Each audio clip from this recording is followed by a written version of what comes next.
और मेरे जिगर के टुकड़ों, तो भैया आई एम होपिंग कि आप लोगों के बोर्ड्स बहुत ही अच्छे होंगे। आपने बहुत अच्छे से तैयारी करी थी यार, बहुत मेहनत करी थी। आप लोगों ने मेरे पे, पूरे एडू कैप्टन पे बहुत प्यार बरसाया यार, उनकी वीडियोस को बहुत लाइक किया। एंड आई होप आपको उस वीडियो से काफ़ी हेल्प हुई होगी।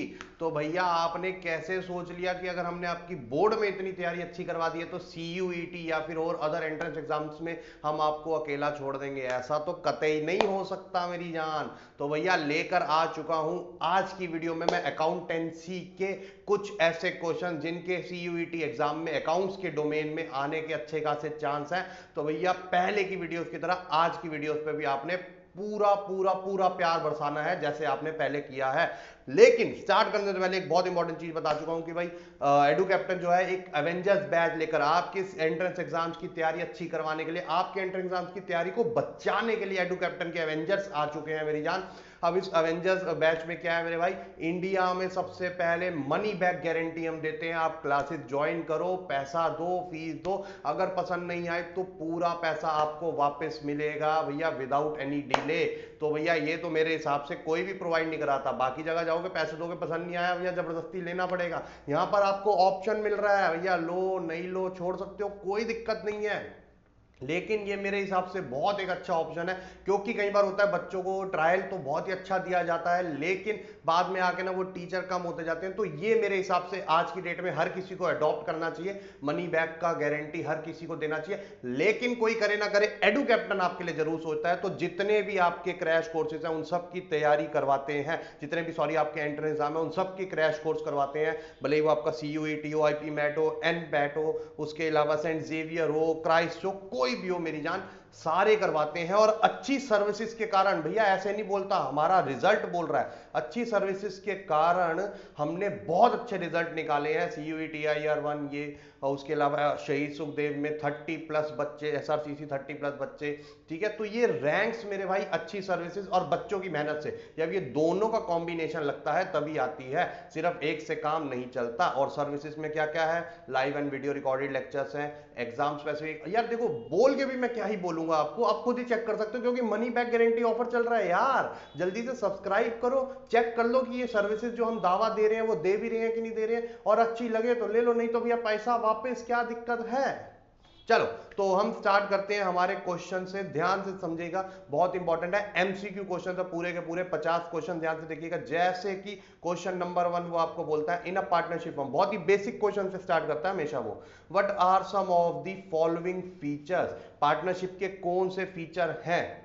दे are sharing profits and loss in the fix ratio, बिल्कुल, जिसको हम PSR बोलते हैं, और नहीं गिवन हो तो इक्वल, मतलब ऐसा तो नहीं है ना फ्लक्चुएट होती रहती है, एक साल ये एक साल वो एक साल ये, तो फिक्स रेशियो होती है। उसके बाद 2 और more persons are carrying common business under an agreement, partnership का मतलब ही एग्रीमेंट होता है। Business is carried on by all और any of them acting for all, इसमें आपने एक चीज पढ़ी थी कि partnership, partner is a agent as well as principal, तो all of these is the correct answer मेरी जान, की भैया सारे ही फीचर्स पार्टनरशिप के हैं इसमें और करेक्टली डिस्क्राइब्ड है, एक भी गलत नहीं है। उसके बाद which of the following is not included in partnership act 1932, interest has to be charge on all drawings, ये दे रखा है। अब इस पे क्वेश्चन मार्क लगाता हूं क्योंकि ये गलत है।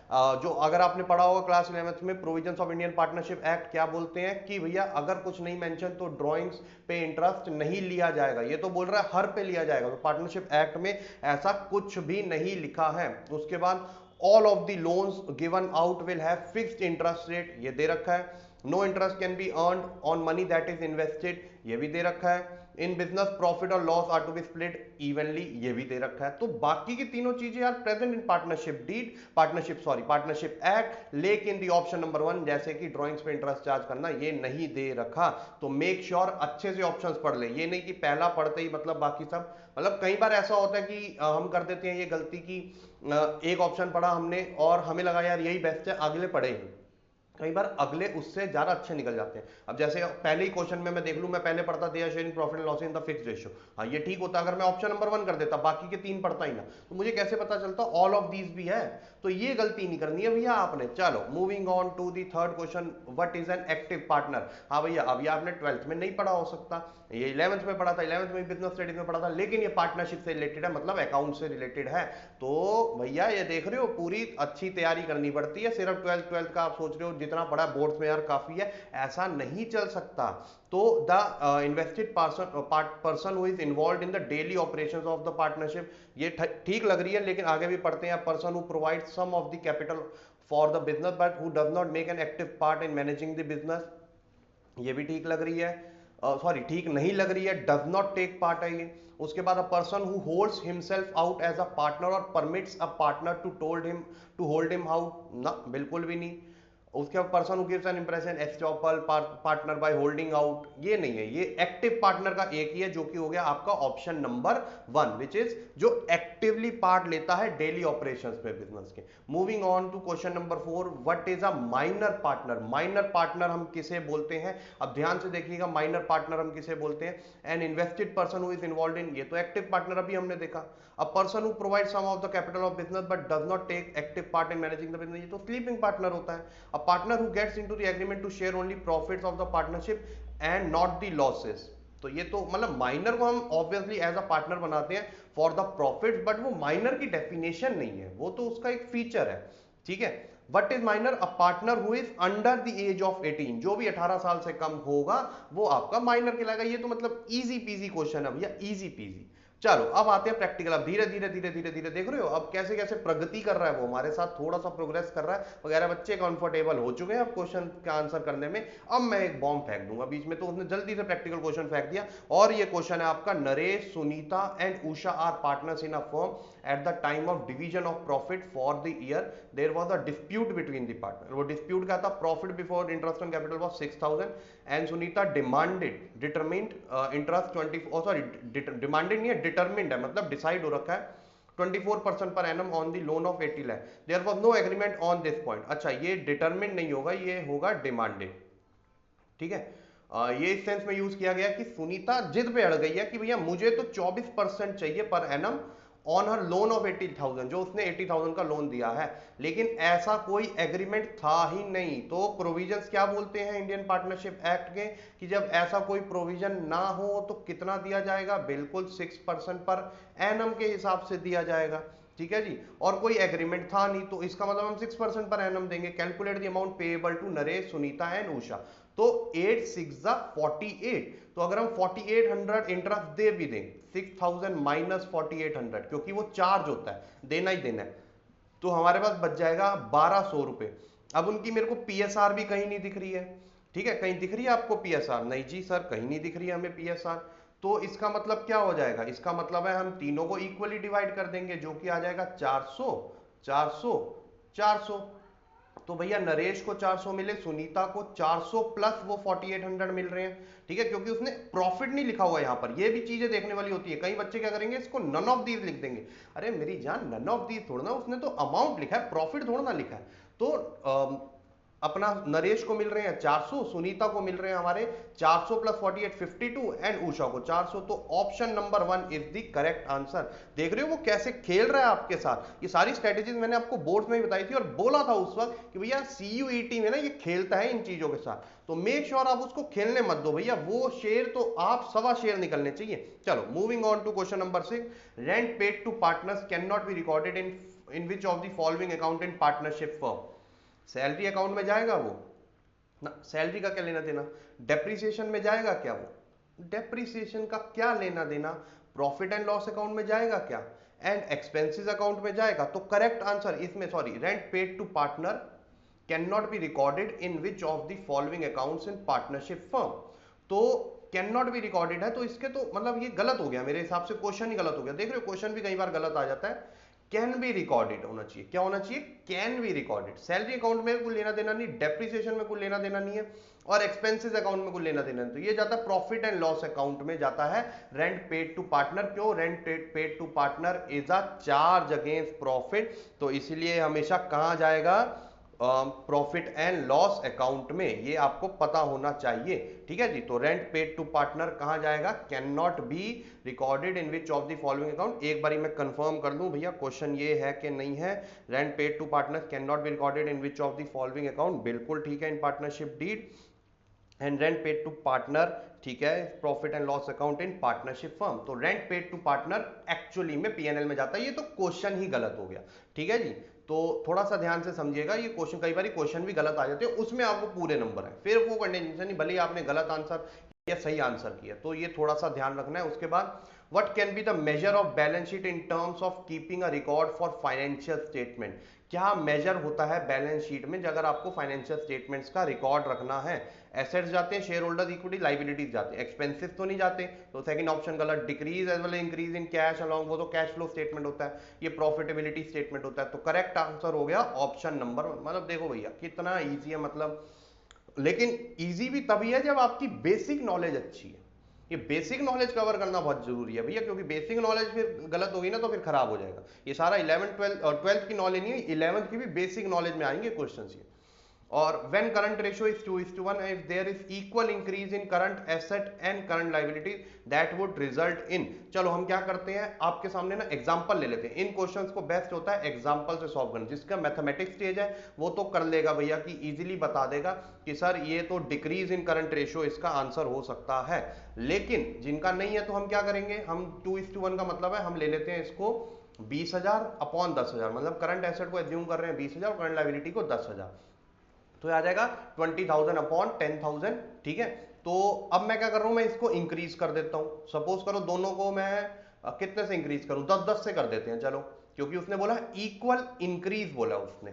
ठीक है, तो ये हो गया 10 + 10, तो अब न्यूमिनेटर क्या बन गया आपका 30,000 और डिनोमिनेटर क्या बन गया आपका 20,000। ये 3:2 मतलब 1.5:1।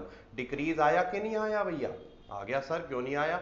तो मेरी जान ऐसे करने हैं आपने क्वेश्चन, देखो एग्जांपल लेके करोगे तो कभी भी आपका आंसर गलत आएगा ही नहीं, लेकिन अगर वैसे थोड़ा मैथमेटिकली कंसेप्चुअली सोच रहे हो तो अब कंफ्यूज होने के चांसेस ज्यादा होते हैं उसमें।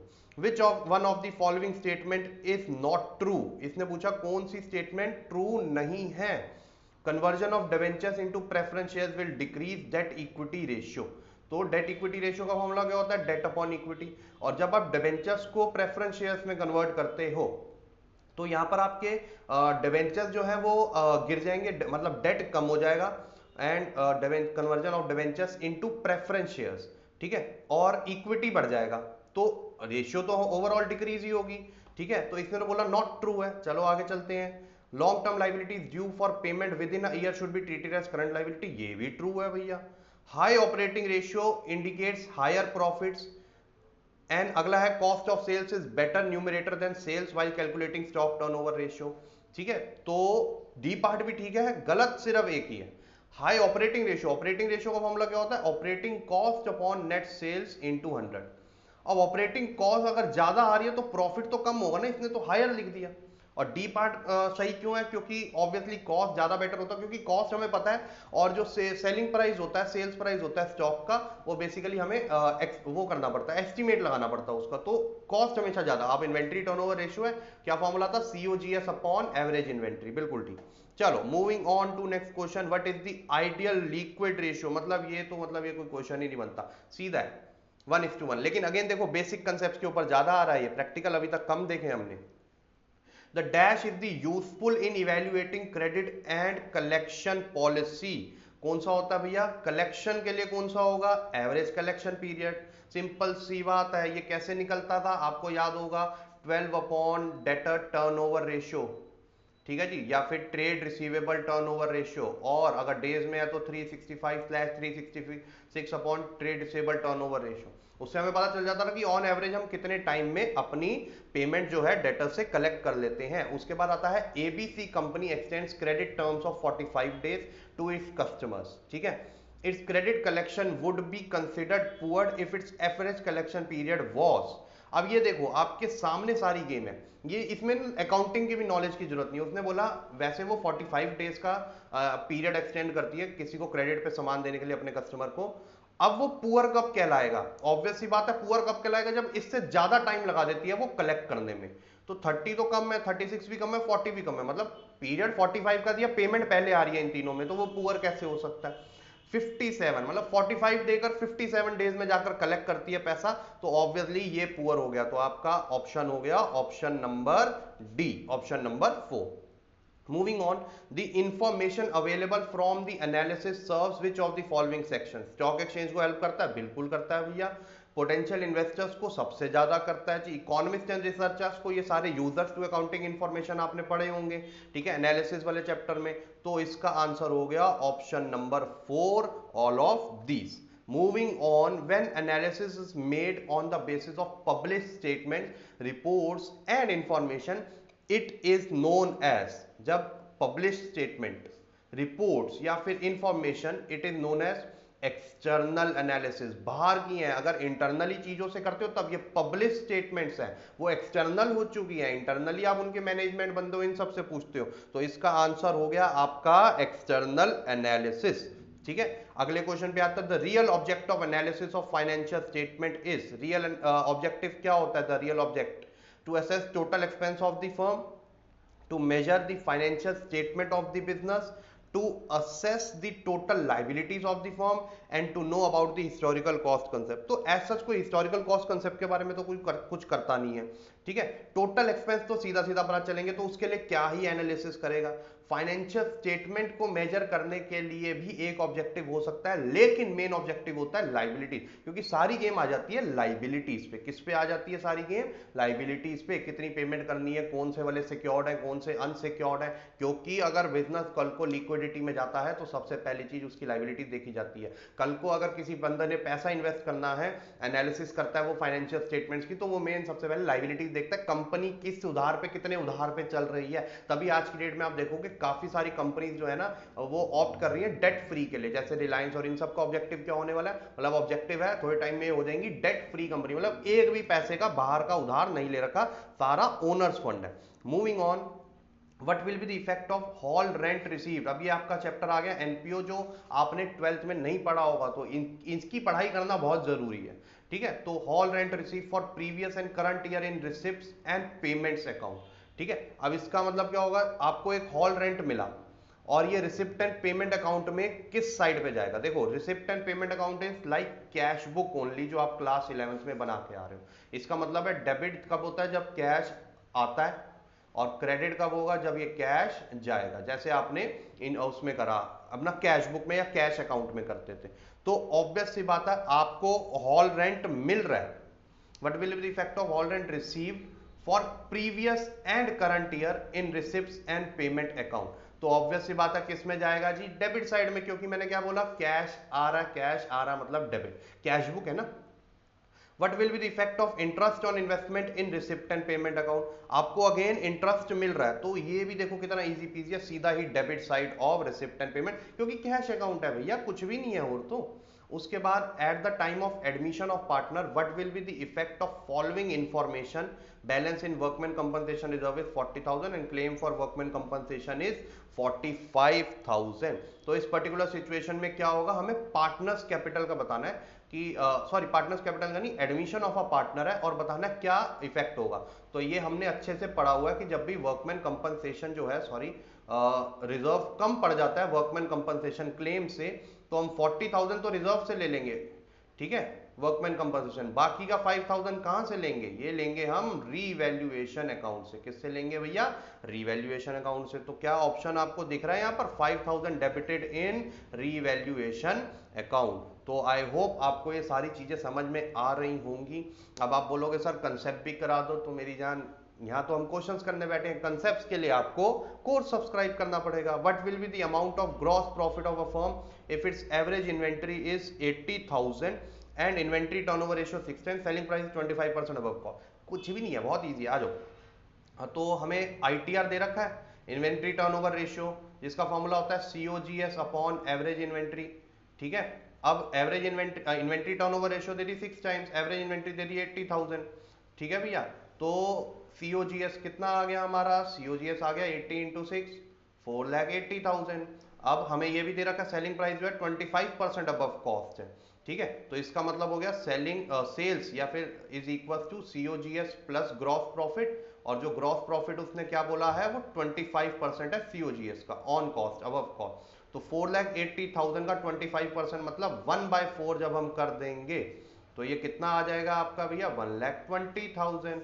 तो आंसर इज 1,20,000। देख रहे हो यार कितना इजी आ रहे हैं ये क्वेश्चन। अब बोलोगे सर आपने ये जानबूझ के इजी हमें दिए होंगे ताकि हम आपके कोर्स को सब्सक्राइब कर लें, ये तो यार ऐसा नहीं है। नहीं यकीन तो पूछ लो ना भैया जिन्होंने पीछे सीयूईटी दिया था। हो सकता है वो लास्ट टाइम जो था हुआ था सीयूईटी, वो फर्स्ट टाइम हुआ था सीयूईटी आज तक की पूरे उस हिस्ट्री में। तो हो सकता है कि लास्ट टाइम इजी दे दिया, तो इस बार भी ज्यादा लेवल नहीं कर देंगे। आपको लग रहा है कि पिछली बार इतना था तो लेवल इतना दे देंगे, थोड़ा सा ऊपर चल सकता है या थोड़ा सा नीचे भी हो सकता है। तो भैया घबराने वाली तो बात ही नहीं है ना। चलो अगले पे आ जाओ। On 31 March 2021 remuneration to partners will be provided to partners of B save company है बट ओनली आउट ऑफ, हम रेम्यूनरेशन टू पार्टनर्स का मतलब क्या होता है, salary slash commission to partner. ठीक है, ये किस में से दे सकते हैं, क्या रिजर्व में से दे सकते हैं, नहीं। क्या एक्यूमुलेटेड प्रॉफिट, नहीं। वो प्रॉफिट तो उनका हिस्सा है, वो तो वैसे पीएसआर में बढ़ता है। गुडविल में से गुडविल का क्या लेना देना, तो एक ही ऑप्शन है that is profits for current year या प्रॉफिट्स फॉर अकाउंटिंग ईयर। ठीक है, उसके बाद question number 21, Maryland took over a business of John Land limited and paid for it by issue of 30,000 equity shares of 100 each at par along with 6% preference shares of, ये हो गया आपका 1 करोड़ रुपए at a premium of 5% and a check of 8 lakh. What is the total agreed purchase consideration. अब purchase consideration भैया अगर हमने निकालनी है तो हम इन सबको ऐड कर देंगे। 30,000 equity shares of 100 each at par, तो 30,000 इंटू 100 कितना हो गया भैया आपका, जी बिल्कुल सही पहचाना, ये हो गया सर आपका 30 लाख। ठीक है, उसके बाद हम ऐड कर देंगे प्रेफरेंस शेयर्स कितने के दिए जी, 1 लाख रुपए, 1 करोड़ रुपए के, सॉरी। तो ये हो गया आपका, ठीक है, 1 2 3 4 5 6 7, 1 करोड़। साथ में इसमें प्रीमियम भी एट अ प्रीमियम ऑफ 5%, तो 1 करोड़ का 5% कितना होता है जी, बिल्कुल सही पहचाना आपने, 5 लाख रुपए होता है। तो हमने ये 5 लाख रुपए भी इसमें ऐड कर दिए। एंड उसके बाद 8 लाख का चेक, ओहो बहुत ही मोटी रकम दे दी भैया इसने तो, 8 लाख का चेक भी दिया। तो अगर हम इन सबको ऐड करेंगे, 8 और 5 हो गए 13 और ये 43, तो 1 करोड़ 40, ओ बहुत ही मोटी डील हो गई भैया, 1 करोड़ 43 लाख। ठीक है जी, तो ये आपका आ गया option number 2। Moving on to assertion reasoning भी आ गया। लो भैया इसी चीज की कमी थी, लो आ गया, उसने बॉम्ब फोड़ दिया। There are two statements marked A B, और मतलब क्या इसको मैं बताऊं आपको, बताइए एजर्शन रीजनिंग की इतनी आदत होगी अब तो आपको। Revaluation account is prepared eight the time of admission of partner. Revaluation account हम कब बनाते हैं, एडमिशन ऑफ पार्टनर पे बनाते हैं, बिल्कुल सही है जी। It is required to adjust the values of asset and liabilities at the time of admission of partner so that true financial position of firm is reflected. हमें एसेट और liabilities पता सही करने की जरूरत है, क्यों, क्योंकि उससे जो गेन और वो सब आता है वो एक तो फेयरली डिस्ट्रीब्यूट हो जाए और करेक्ट फाइनेंशियल पोजीशन भी पता चल जाए। तो यस करेक्ट एक्सप्लेनेशन भी होगी, तो इसका हो गया option number 1 which is assertion and reasoning, both are correct and reasoning is correct explanation of assertion. Moving on to the next question, A B C are partners, their partnership deed provide for interest on drawings at 8% per annum, decided है उनके बीच में। B withdrew fixed amount in the middle of every month and his interest on drawings amounted to rupees 4,800 at the end of the year. What was the amount of his monthly drawings? अब आप देखना monthly का भी option होगा इसमें, annual का भी होगा। चलो आ जाओ। तो आईओडी का एवरेज पीरियड मेथड से भैया क्या होता है फॉर्मूला, होता है sir total drawings into average period divide by 12 into rate upon 100। तो सर आईओडी अगर उसका 4,800 आ रहा है और टोटल ड्रॉइंग्स हमें पता नहीं है, एवरेज पीरियड क्या बोलता है, वो fixed amount in the middle of every month का क्या होता है, मिडल तो सबका सर 6 होता है, इनटू 8/100। तो सर अब जब हम इसको सॉल्व करेंगे तो ये 4 आ गया और ये 4 से यहाँ कट जाएगा 1200, और जब ये 100 जाएगा तो टोटल ड्रॉइंग्स 1,20,000 हो जाएगा। जो कहीं बच्चे ऑप्शन 3 कर देंगे, लेकिन ये तो टोटल ड्रॉइंग्स है, मतलब हर मंथ निकालिए, उसने मंथली पूछा है। तो सर जब हमने मंथली निकालनी है तो हम इसको डिवाइड बाय 12 क्यों नहीं कर देते। तो सर इससे 10,000 हमारा आंसर आ गया, और बिल्कुल आ गया जी, बिल्कुल सही है, 100% ठीक है, option number 1। Moving on, which of the following is not a capital receipt? Donation for tournament, capital receipt है, स्पेसिफिक डोनेशन जब भी होती है कैपिटल, डोनेशन फॉर बिल्डिंग ये, life membership fees and entrance fees. तो life membership fees, donation for building and donation for tournament, तीनों ही आपके कैपिटल रिसिप्ट हैं। तो उसने क्या पूछा था, नॉट अ कैपिटल रिसिप्ट, तो हो गया option number 4 which is entrance fees. चलो अब इससे पहले मैं आप देखो अभी तक आपने क्या देख लिया, आपने देख लिया कि सर इतना भी इजी नहीं है सीयूईटी, क्योंकि काफी बेसिक नॉलेज उसने हमारी चेक करी हुई है। तो आपकी बात एकदम ठीक है कि उसने बेसिक नॉलेज आपकी चेक करी है, तो ये बेसिक नॉलेज या तो आप खुद पढ़ लो, नहीं तो आप एडू कैप्टन के कोर्सेज को सब्सक्राइब कर सकते हो। भैया अभी आपके सामने एवेंजर्स कोर्स निकाल दिया ना, तगड़ा एकदम मनी बैक। लेकिन अगर आपको फिर भी नहीं करना, नहीं सर मेरे को तो खुद ही करना है, तो कोई टेंशन नहीं, edu captain has your back. भैया आपके लिए पूरी प्लेलिस्ट तैयार है, क्योंकि आप हो सकता है अकाउंटेंसी, इको बिजनेस, या आपने डोमेन स्पेसिफिक कर लो, आपने 11 12 में पढ़े हुए हैं, लेकिन कहीं ऐसी चीजें हैं जो आपने नहीं पढ़ी हैं, जैसे खासकर जनरल टेस्ट में क्वांट्स होता है आपका, ठीक है, उसके अलावा लॉजिकल रीजनिंग होता है, वर्बल एबिलिटी होता है, ये सब। तो इसके लिए एडू कैप्टन की प्लेलिस्ट तैयार है ना मेरी जान, सब्सक्राइब करो, चेक करो, आपको लिंक डिस्क्रिप्शन में मिल जाएगा। क्यों टेंशन ले रहे हो, edu captain has your back, आप टेंशन मत लेना, बिल्कुल भी पूरी तैयारी करवाएंगे, ठीक है जी। चलो मूविंग ऑन। अब लो भैया केस स्टडी का भी बॉम्ब उसने फाड़ ही दिया, और ये केस स्टडी कब से कब तक की है, ये 25 to 28 वाले क्वेश्चंस की है। 4 क्वेश्चंस हो गए, एक क्वेश्चन के अगर 5 नंबर हैं तो 20 नंबर की केस स्टडी है भैया ये। Talent of sports club is engaged in activity of identifying and promoting sports talent for rural and मतलब NPO का क्वेश्चन है। Identifying with this noble cause, Mr. Manohar, a renowned industrialist, donated 50 lakh on 1st July 2021 for the construction of new hostel and mess for upcoming sportsmen. Besides this, Mr. Manohar offered the services of his personal chartered accountant free of charge to streamline the account of Total Sports Club. The chartered accountant visited the office of the NPO on 31st March and found that till date 35 lakh had been spent on construction of hotel. 50 lakh दिए थे, 35 लग चुके हैं mess building. He also noted that NPO had a capital fund of 1 crore 20 lakh in the beginning of the year. Other important points that he noted were the NPO had 2,000 regular members, each having an annual subscription of 2,000 per annum. On 1st April 2020, 180 members had not paid for subscription of previous year, and 20 members had paid for 2021 in advance, out of which 5 had paid in advance for 2021 and 22 as well. 31st March 2021, 110 members he had outstanding balance of, including 50 who had not paid for 2019-20 as well, and 25 members had paid for 2021 in advance, including 5 who had paid. अच्छा ये repeat हो गया, sorry repeat नहीं हुआ, ये दूसरा है। Since the accountant of NPO was not clear about how to deal with above the information, he drafted a set of questions for. लो भैया चार्टर्ड अकाउंटेंट से नहीं हुआ, लो चार्टर्ड अकाउंटेंट की कुर्सी पे आपको बिठा दिया, अब तो आपको करना बनता है भैया, सही आंसर निकाल के देना पड़ेगा, ठीक है। ऐसे ये देखो कितना मोराल हमारा बूस्ट कर देते हैं, चार्टर्ड अकाउंटेंट है, हमने कर दिया, चार्टर्ड अकाउंटेंट क्या करेगा। चल, considering that you are the chartered accountant of the company of mister Manohar. अच्छा लो भैया आप ही को चार्टर्ड अकाउंटेंट बना दिया इसने तो। Based on the information detailed above, the amount of 50 lakh received from Mr. Manohar towards the building MS should be transferred to, किधर जाएगा, capital fund, general fund, investment, income and expenditure, या फिर building fund. तो बिल्कुल सही answer है आपका, एक minute, 50 lakh receive from mister Manohar towards building and mess should be transfer to, तो इसका आंसर होगा आपका बिल्डिंग फंड। जब भी हमें कोई स्पेसिफिक हमें वो मिलता है तो हमें हमेशा उसके पर्टिकुलर फंड अकाउंट में पैसा डालना होता है। तो ये इनकम नहीं है, ये जनरल फंड नहीं है, ये कैपिटल फंड नहीं है, ये क्या है, बिल्डिंग फंड। मतलब आपने श्योर कर दिया कि ये पैसा 50 लाख रुपए सिर्फ बिल्डिंग की कंस्ट्रक्शन के लिए यूज होगा, उसके अलावा कहीं पर भी यूज नहीं होगा, ठीक है। तो ये आपको पता होना चाहिए, एनपीओ पढ़ोगे समझ आ जाएगा। The amount of 35 lakh spent on construction of building should be, ये कहां दिखाना है आप 35 लाख अभी तक जो दिखाया, reflected on debit side of income ना। अगर आप इनकम एंड एक्सपेंडिचर डाल देते हो मतलब आप अपना खर्चा मान रहे हो, आपका थोड़ा ना, वो तो आपको पैसा मिल गया था।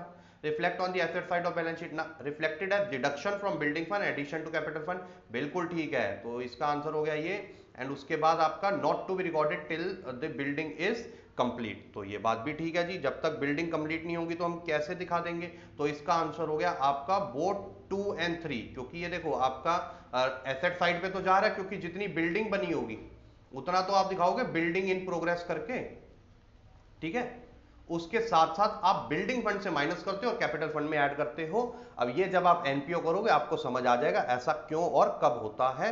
Moving on to question number 27, the amount of subscription in arrear as on 1st April 2020 is, तो भैया इसका आंसर आपका क्या हो जाएगा। चलो आओ पीछे चलते हैं वापस केस स्टडी में, उसने बोला in arrears on 1st April 2020, ठीक है। अब हम ये अकाउंटिंग किसके लिए बना रहे हैं, सबसे पहले तो ये क्लियर कर लो भैया।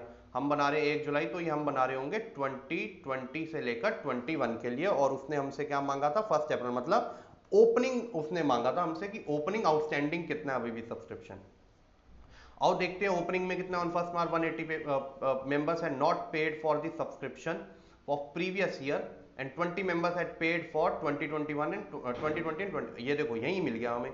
उसने बोला 180 मेंबर्स ने अभी भी पिछले साल की नहीं दी है, तो मतलब 2020-21 में स्टार्टिंग में 1 अप्रैल 2020 के लिए अभी तक जो आउटस्टैंडिंग है वो 180 है स्टूडेंट्स, ये सॉरी मेंबर्स। उसके अलावा 2000 तो पर मेंबर फीस है, तो 18 इंटू 2 36 होता है, और 4 जीरो लगा दो, तो आंसर क्या आ गया आपका 3,60,000। जी मिल गया हमें ऑप्शन।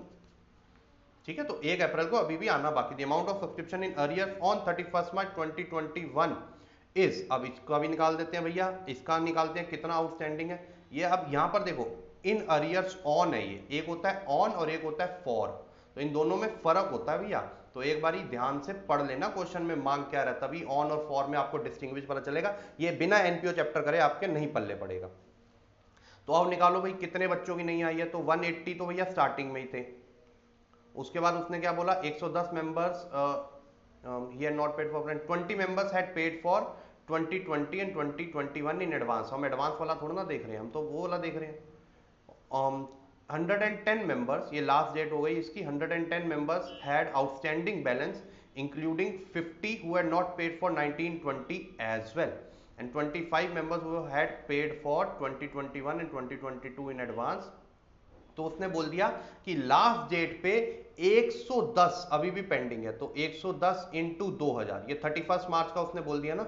अब ये फॉर द ईयर नहीं है, ये फॉर द ईयर नहीं है, ये फॉर द ईयर 2020-21 नहीं है। उसने तो पूछा इस डेट पे कितने हैं, तो इस डेट में हम दोनों ईयर्स का देखेंगे, एक इसका भी देखेंगे और इसका। वो 110 में ही इंक्लूडिंग है, देखो वो लिख सकता है इंक्लूडिंग 50, तो इसका मतलब 50 पिछले साल के, इस साल के अभी भी कितने नहीं आए हैं, 60 नहीं आया। तो हम तो लास्ट डेट का देख रहे हैं, तो लास्ट डेट का आप करोगे तो 110 इंटू 2000। अब 110 इंटू 2000 क्या करोगे आप, कितना आ जाएगा भैया, 110 इंटू 2000, तो सर ये हो जाएगा 2 और फिर हम 3 जीरो लगा देंगे, तो सर ये 22,000 रुपये हो जाएगा। देखते हैं ऑप्शन है क्या 22,000 रुपये, ऑप्शन तो नहीं है सर, 2,20,000 है ऑप्शन। तो 1 2 और 3 जीरो ही तो बन रहे हैं यहाँ पर। तो भैया ये क्या सीन हो गया, 110 members had outstanding balance including 50 who had not paid for 1920 as well and 25 members had paid for ये वो एक्सेट्रा एक्सेट्रा।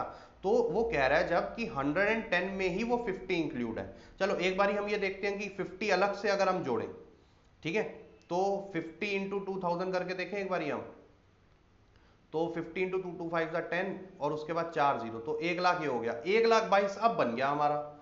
ठीक है, 1,22,000 जो कि अब ऑप्शन है भैया 1,22,000 का, 1,22,000 भी नहीं है सर ऑप्शन तो ये क्या सीन हो गया मेरे भाई, 1,22,000 तो 2,20,000 है, 3,60,000 है, 3,20,000 है, और ये हो गया 22,000 और 50 इंटू 2000 हो गया 2 5 10,000 और ये हो गया 1 लाख और 1,22,000। यहाँ पर कुछ कहानी समझ सी नहीं आ रही, क्या ये भी इसने आंसर गलत दे दिया क्या? क्योंकि उसने हमसे पूछा 31 में 110 members had outstanding balance including 50 who had not paid for 1920 as well, 25 members had paid for 2021 advance का तो हम देख ही नहीं रहे, हम तो आउटस्टैंडिंग देख रहे हैं। तो भैया ये आंसर भी मेरे अकॉर्डिंग गलत है, क्योंकि मेरे अकॉर्डिंग आंसर होना चाहिए 110, जो उसने बोल दिया कि 110 मेंबर्स हैड आउटस्टैंडिंग बैलेंस। अब 110 इंटू 2000 हम कर देंगे, ठीक है, ओ सॉरी मैंने 200 किया हुआ है, 2000, ओ सॉरी सॉरी सॉरी सॉरी, ये छोटी सी मेरे से कैलकुलेशन मिस्टेक हो गई है। करेक्ट आंसर 2,20,000 है, और इसमें अगर हम 1 लाख ऐड करेंगे तो ये 3,20,000 हो जाएगा। 3,20,000 ऑप्शन देगा ना जी, ये रहा ऑप्शन नंबर 3, 3,20,000। ठीक है, तो लेकिन ये 3,20,000 भी मेरे को गलत लग रहा है, क्योंकि उसने 110 में ही ये इंक्लूडिंग बोल दिया। तो जब इंक्लूडिंग बोल दिया तो हम अलग से क्यों लेंगे, तो ये 110 का ही तो आंसर होना चाहिए 2,20,000। 2,20,000 है सर, है 2 लाख, तो option number 1 is the correct answer which is 2,20,000 रुपए। चलो मूविंग ऑन, अब केस स्टडी का हमारा क्वेश्चन खत्म हो गया, अब चलते हैं अगले क्वेश्चन पे, which is identify the journal entry for transferring salaries paid to active partner to the profit and loss appropriation account. आपकी जर्नल एंट्री क्या होती है? जब हम सैलरीज पे करते हैं एक्टिव पार्टनर को। ध्यान से देखिएगा, सबसे पहला हो गया आपका profit and loss appropriation to salary, transferring है ये। ट्रांसफरिंग कहां करते हैं हम भैया? पीएनएल एप्रोप्रिएशन में करते हैं ना, क्योंकि पार्टनर को सैलरी दे रहे हैं, एम्प्लॉय को थोड़ा ना दे रहे हैं। PLN appropriation to S capital, S capital to profit and loss appropriation account and salary to S capital. तो correct answer would be profit and loss. देखो दो पार्ट्स में एक एंट्री होती है, पहली तो हो गई आपकी salary debit to partners capital, ठीक है। दूसरी होती है आपकी इस सैलरी को ट्रांसफर करने की, PNL appropriation debit to salary. तो वो तो हमसे ट्रांसफर करने की पूछ रहा है ना, ट्रांसफरिंग टू पीएनएल एप्रोप्रिएशन। तो option number A, simple. Moving on, question number 30, which is Rohan and Sohan are partners in a partnership. Rohan withdrew 4,000 during the year as drawings. Interest on drawings is 15%. The amount of interest on drawings at the end of the year. लो भैया 4,000 उसकी drawings है, 15% हम निकाल दें, हमारा interest on drawings आ जाएगा। लेकिन आप बोलोगे सर ये गलत है, क्यों? क्योंकि हमें डेट ऑफ ड्राइंग्स नहीं है, ड्यूरिंग द ईयर हो। जब भी डेट ऑफ ड्राइंग्स मिसिंग हो तो हम 6/12 करते हैं। तो बच्चों बिल्कुल ठीक कह रहे हो आप, 6/12 करते हैं, क्यों नहीं करते हम 6/12? तो ये हो गया आपका 20 और 15 into ये आ गया आपका 300 इज दी करेक्ट आंसर। बहुत अच्छे बच्चों, बहुत सही जा रहे हो। Guarantee of profit to a partner is given by, कौन देता है? जब guarantee of profit to a partner है, लेकिन ये नहीं दिया हुआ कि गारंटी किसने दिया, स्पेसिफिक या फर्म ने। तो हम एज्यूम करते थे फर्म ने दिया गारंटी, तो ओनली वन पार्टनर।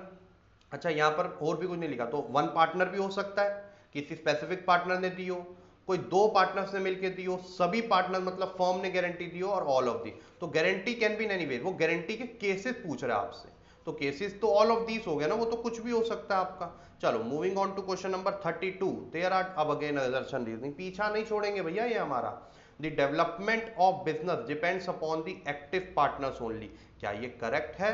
मुझे तो नहीं लगता ऐसा कोई करेक्ट है। एक्टिव पार्टनर ठीक है भैया, जब तक स्लीपिंग पार्टनर्स पैसा नहीं लगा, पैसे की तो मेन गेम होती है, उनका भी तो रोल है, ऐसे थोड़ा ना कि स्लीपिंग पार्टनर्स का कोई रोल ही नहीं है। Active partner is the person who provides his share in capital also takes part in active.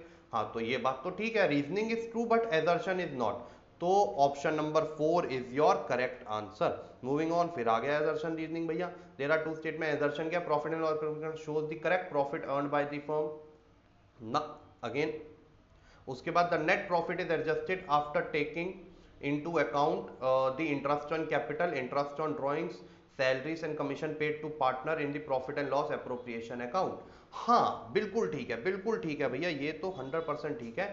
Profit and loss appropriation account shows the correct profit earned by the firm, ये भी ठीक है भैया, क्योंकि आप देखोगे पीनल एप्रोप्रिएशन में सबसे पहले आता है बाय नेट प्रॉफिट वहां पर, और उसके बाद आप जब एडजस्टमेंट करते हो तो पता चलता है कि पार्टनर्स को देने वाला प्रॉफिट कितना है। क्योंकि जब भी कोई पार्टनर, आप अगर देखो हम क्यों निकाल रहे हैं, क्योंकि जब भी कोई पार्टनर जुड़ना चाहेगा इनके साथ, इनकी पार्टनरशिप में एडमिट होना चाहेगा, वो तो ये देखेगा ना यार मुझे लास्ट में डिविजिबल प्रॉफिट कितना मिलेगा, तो वो तो पीएनएल एप्रोप्रिएशन से ही पता चलेगा। तो बिल्कुल show correct profit earned by the firm. And दूसरा उसके बाद कि वो हाँ profit and loss appropriation account में सारी एडजस्टमेंट करने के बाद ही आता है, इसलिए वो करेक्ट होता है। तो both assertion and reasoning are true and reasoning is the correct explanation of assertion.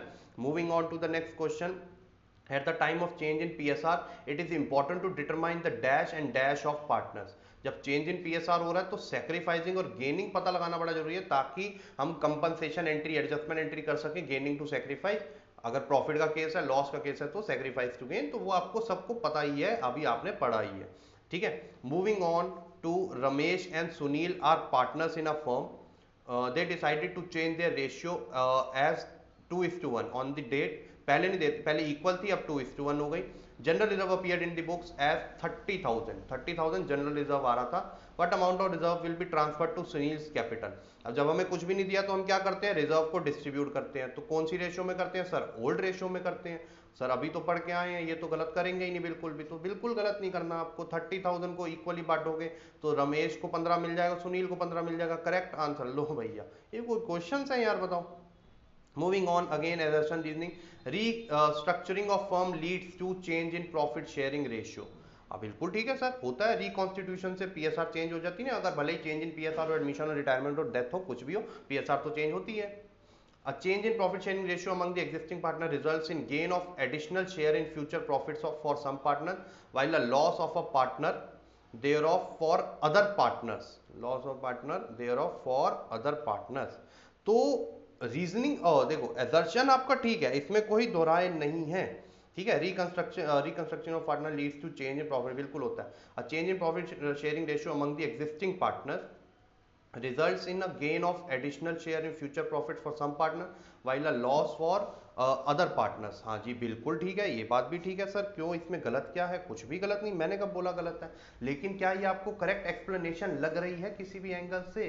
Sir change in, ये मतलब कुछ सेंस नहीं बैठ रही, उसमें बोल रहा चेंज इन पीएसआर होता है, लेकिन यहाँ पर वो नहीं बैठ रहा ना कि चेंज इन पीएसआर, एक minute, change in profit sharing ratio among existing partner results in gain of share in future profits for some partners while a loss of some other partner. वो तो चेंज इन पीएसआर की definition दे रहा है, लेकिन क्या उसने ये एक्सप्लेनेशन दी कि चेंज इन पीएसआर होता क्यों है?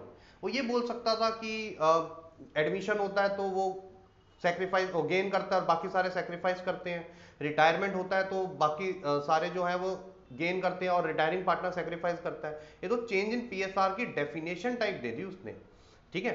तो चलो एक बार दोबारा पढ़ लेते हैं यार, एक बार ही पढ़ लेते हैं। Restructuring of firm leads to change in profit sharing ratio, होता है 100% होता है, ठीक है। लेकिन इसका आंसर होना चाहिए था, क्योंकि एडमिशन हो, रिटायरमेंट हो, डेथ हो या चेंज इन पीएसआर हो, इन सबसे रिकंस्ट्रक्शन होती है और आप देखोगे हमेशा चेंज होता है। तो इसका करेक्ट आंसर हो गया option number 2, which is both assertion and reasoning are true but reasoning is not the correct explanation of assertion, ठीक है। Moving on to the next question, ठीक है। 37 पे आते हैं अब, एडमिशन अगेन आपका एजर्शन रीजनिंग क्वेश्चन है। नरेश एंड नितिन जो है वो share profit 1:2 decide to change PSR, the goodwill of firm stood at 60 and Naresh gave 2000 to Nitin as share of goodwill, ठीक है। तो वो देते ही हैं, हमें पता ही है एडजस्टमेंट एंट्री होती है। If the partners decide to change their profit sharing ratio the gaining partner must compensate the sacrificing partner by way of payment to him as goodwill in the gaining ratio, बिल्कुल ठीक है, 100% ठीक है जी। अब पहले देख लो प्रैक्टिकलिटी से assertion ठीक है। अगर हम 6000 और ये 1:2 था और 2:3, चलो किसी एक का निकाल लेते हैं, हम नरेश का निकाल लेते हैं, सेक्रीफाइस कितना आ रहा है, ठीक है। सेक्रीफाइस आता गेन आते हैं, देखते हैं। अगर वो बोल रहा है नरेश ने दिए तो वो गेन करेगा, सॉरी, तो 1/3 उसका ओल्ड था और 2/5 उसका न्यू हो गया, तो 5 - 6 1/15। और जब आप 60,000 को 15 से डिवाइड करते हो तो Naresh gave 2000 to Nitin as share of goodwill, तो ये तो भैया गलत आ रहा है, ये तो 4000 आना चाहिए था, ठीक है। और उसके बाद अगर हम उसका देखें नितिन का, तो उसका था old share 2/3 minus new share हो गया 3/5, 5 इंटू रूट 10 -9 1/15 आ रहा है, तो ये गलत, 2000 तो गलत दिया है, तो 4000 होना चाहिए था सर, ये तो गलत है। तो भले ही रीजनिंग देखो एकदम ठीक है, बट एजर्शन का आंसर तो गलत आ रहा है ना। या फिर मैं इसको गलत भी नहीं बोलूंगा, उसने तो बोला नरेश गेव है, ये थोड़ा ना बोला कि नरेश का बनता ही इतना है, ठीक है। Naresh gave 2000 to Nitin as share of goodwill, नहीं ये ठीक है, हम इसको यही मानेंगे option number 4, assertion is false but reasoning is true.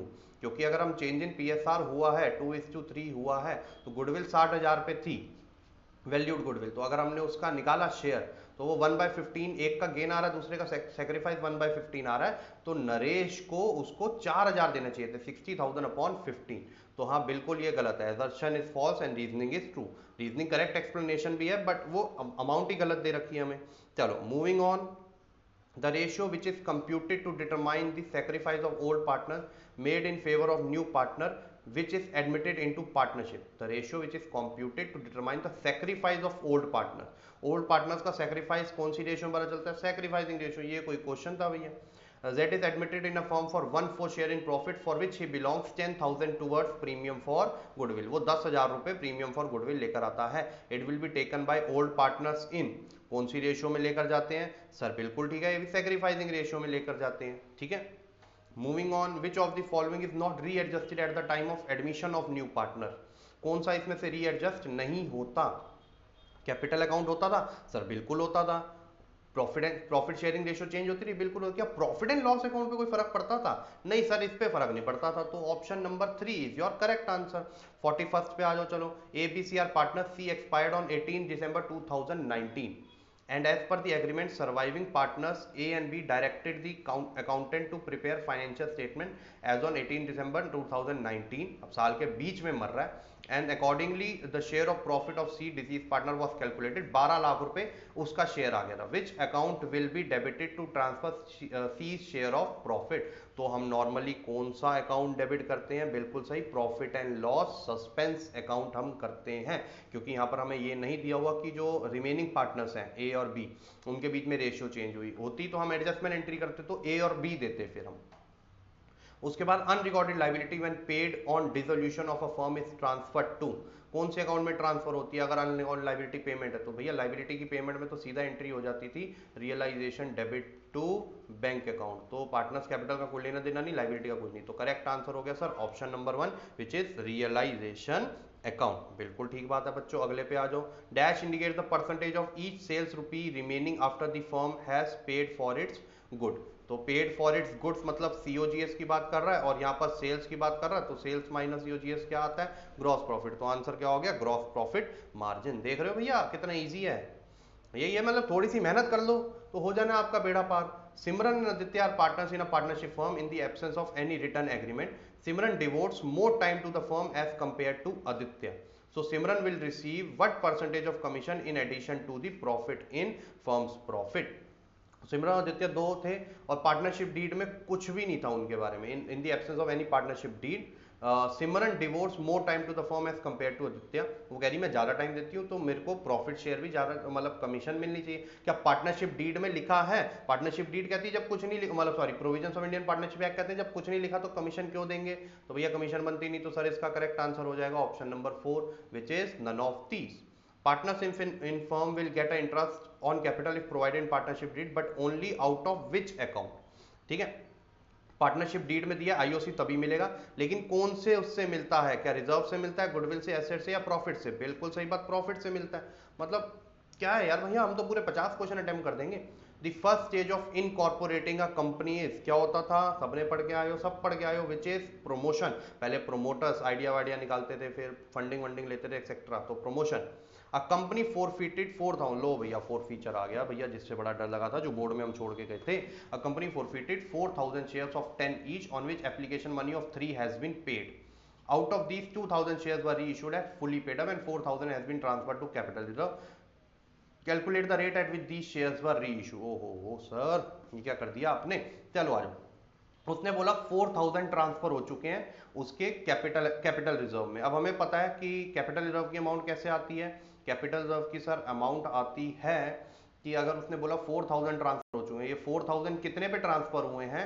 ये 4,000 2,000 शेयर्स पे ट्रांसफर हुआ है, तो इसका मतलब है सर पर शेयर कैपिटल रिजर्व में 2 रुपए गया होगा, तब जाके 2,000 शेयर्स पे वो आया होगा। चलो ये बात भी ठीक है, तो इसका मतलब है अगर वो 10 का शेयर था जिसपे सिर्फ 3 रुपए आए थे, ठीक है जी, और हमें नहीं पता हमने उनको री इशू कितने पे किया, लेकिन बच हमारे लास्ट में 2 रुपए गए, तो इसका मतलब है हमारा लॉस, ये लॉस ऑन री इशू है, कितना है? 1 रुपए। तो इसका मतलब है 10 का शेयर हमने एक लॉस पे या एक डिस्काउंट पे दिया होगा, तो तब जाकर हमारा कितना आया होगा सर? 9 रुपए पर शेयर के हिसाब से जब हमने री इशू किया होगा, तभी तो एक का लॉस आएगा। तो भैया करेक्ट आंसर इसका क्या आ गया? 9 पर शेयर। देखो कितना इजी पीजी था।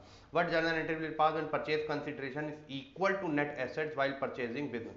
मतलब ना गुडविल है ना कैपिटल रिजर्व है, तो किस ऑप्शन में गुडविल कैपिटल रिजर्व कुछ भी नहीं दिख रहा आपको, तो sundry asset, sundry liabilities and vendors, तो option number C is your correct answer. 49 under which of the following headings and sub heading slash sub heading call in advance will be presented in the balance sheet of the company? Sir हमें पता है ये current liability में जाती है, तो answer हो गया आपका करंट लाइबिलिटी। भैया ये कोई क्वेश्चन था sir? Which of the following is not a limitation of analysis of financial statement? इसमें से कौन सी लिमिटेशन नहीं है? विंडो ड्रेसिंग है, प्राइस लेवल चेंजेस इग्नोर्ड है, सब्जेक्टिविटी भी है, इंट्रा फॉर्म कंपैरिजन पॉसिबल, तो सर एडवांटेज है, वो लिमिटेशन कहां से हो गया सर? तो इसका मतलब इसका आंसर हो गया ऑप्शन नंबर 4। तो भैया आप देख रहे हो कितना इजी पीजी था, लेकिन इतना इजी पीजी मेरे को नहीं लगता आएगा। पिछले साल था, फर्स्ट अटेम्प्ट था, आ गया।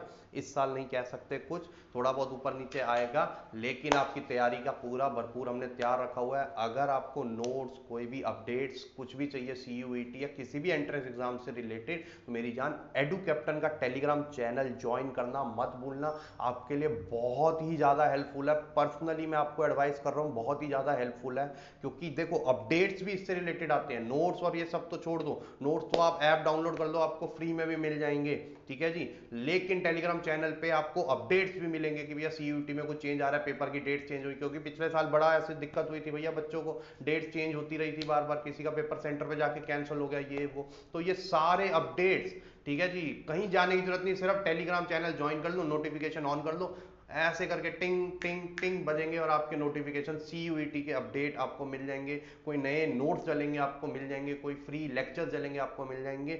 नहीं तो अगर आपको डीप एनालिसिस और प्रॉपर हर एक चीज करनी है, सर मेरे को तो अच्छे से तैयारी करनी है एंट्री एग्जाम की, तो ज्वाइन करो ना यार अवेंजर्स बैच। बोल तो दिया मनी गारंटी बैच चल रहा है भैया, पता नहीं कब तक रहेगा, जल्दी से ज्वाइन कर लो नहीं तो पछताते रह जाओगे। चलो, तो ऐसे ही आपकी तैयारी करवाते रहेंगे, ठीक है जी। All the best for your entrance exams, मिलते हैं नेक्स्ट वीडियो में।